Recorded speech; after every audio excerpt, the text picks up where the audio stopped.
उत्तर प्रदेश में होने वाले उपचुनाव से पहले बरेली से आया बीजेपी नेता का एक आपत्तिजनक ऑडियो पर बवाल मचा हुआ है, जिस पर विपक्ष बीजेपी को जमकर घेर रहा है। जी हां, आपको बता दें कि जो ऑडियो सामने आया है उसमें यह दावा किया जा रहा है कि ऑडियो भाजपा नेता अनीस अंसारी का है।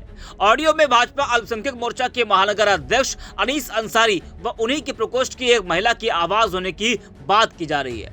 ऑडियो में प्रेम प्रसंग और धोखाधड़ी की दास्तां साफ सुनाई दे रही है। जी हाँ, मामला बढ़ने के बाद अनीस अंसारी ने अब अपने पद से इस्तीफा दे दिया है, लेकिन अनीस अंसारी की मुश्किलें लगातार बढ़ती जा रही हैं। अब सोशल मीडिया पर जो ऑडियो वायरल हो रहा है, जो भाजपा नेता का बताया जा रहा है, हालांकि 4 PM इस ऑडियो की पुष्टि नहीं करता है। अब उस ऑडियो को भी आपको हम सुनाते हैं जो इस वक्त सोशल मीडिया पर वायरल है, जिस पर जमकर बवाल बचा है। जरा आप भी उस ऑडियो को सुनिए। तो क्यों मुझे टेंशन दे रहे हैं? मैं मर मुर गई तो? अरे टेंशन क्या, और मुझसे सुननी है गाली हर बात को तेरी। हाँ हाँ हाँ हाँ ठीक है कर रहे हैं। उसके बाद ना ये फाइनल कर, एफिडेविट लिखवा दे, एग्रीमेंट करा दे, शर्तों पे होता है मोहब्बत प्यार। हाँ, एग्रीमेंट शर्तों पे शादी तो कर ली थी, निकाह में तो तुम शर्तों पे शादी तो कर ली थी, निकाह में तो साइन कर दिए थे। किसने? आपने। किसके?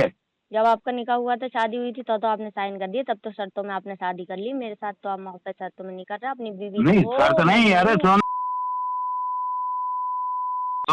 हम इस मामले में बहुत सुअर हैं। सुन, घमंड हमने किसी का नहीं देखा, और हम अपनी बातों के बादशाह रहे हैं, और आज भी कह रहे हैं। सुन, अपने पति को इस्तीफा दे। पहले को इस्तीफा देने के बाद दूसरे से शादी होती है। दे अपने पति को इस्तीफा। अभी कर रहे हैं शादी, हमें आजमाएगी पक्का? बिल्कुल। मतलब यार तू कुत्ता है, मैं कुत्ता। तो सुना आपने।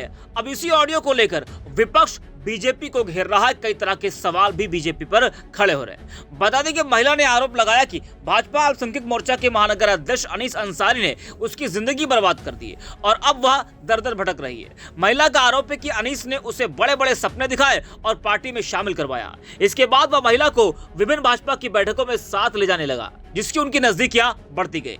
भाजपा नेता ने उसके बच्चों का एडमिशन भी स्कूल में कराया और पढ़ाई का खर्च भी दिया। महिला का आरोप है कि अनीस ने शादी का झांसा देकर कई बार उनके साथ शारीरिक संबंध बनाए। इतना ही नहीं, कई बार बरेली से लखनऊ भी ले जाया गया, जहां एक होटल में अपनी पत्नी की आईडी जमा करके रुका और शारीरिक संबंध बनाए।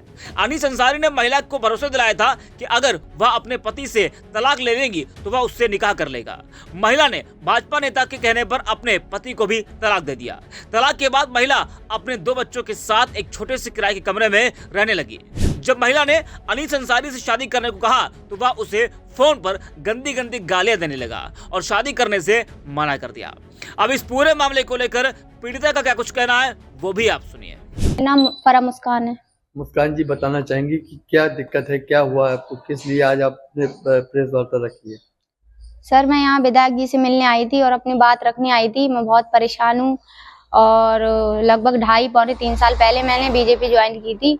अल्पसंख्यक मोर्चे में मैं गई थी, तो मेरे जो अध्यक्ष हैं अनीस अंसारी, मैं उनकी टीम में गई थी। तो कुछ टाइम ऐसा था कि मैं थोड़ी उस समय परेशान चल रही थी, तो उन्होंने मेरे साथ हमदर्दी करना शुरू करी, मेरी मदद करी बहुत। मेरे बच्चों का एडमिशन कराया, मुझे खर्चे के लिए पैसे देने लगे। धीरे धीरे वो मेरे क्लोज आए।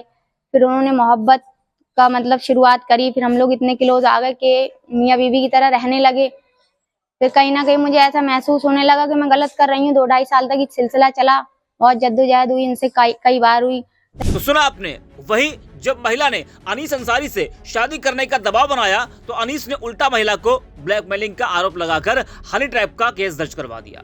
बारादरी थाने में दर्ज शिकायत में अनीस ने आरोप लगाया कि महिला उससे 10 लाख रुपए की मांग कर रही है। इस पूरे मामले को लेकर अनीस अंसारी ने क्या कुछ कहा है, वो भी आप सुनिए। मेरे लिए बिल्कुल गलत आरोप है, झूठा आरोप है। दरअसल इस महिला के बच्चों का स्कूल में एडमिशन नहीं हो रहा था, मैंने मदद करके इसका एडमिशन कराया। वो मदद करना मेरे लिए गुनाह साबित हुआ।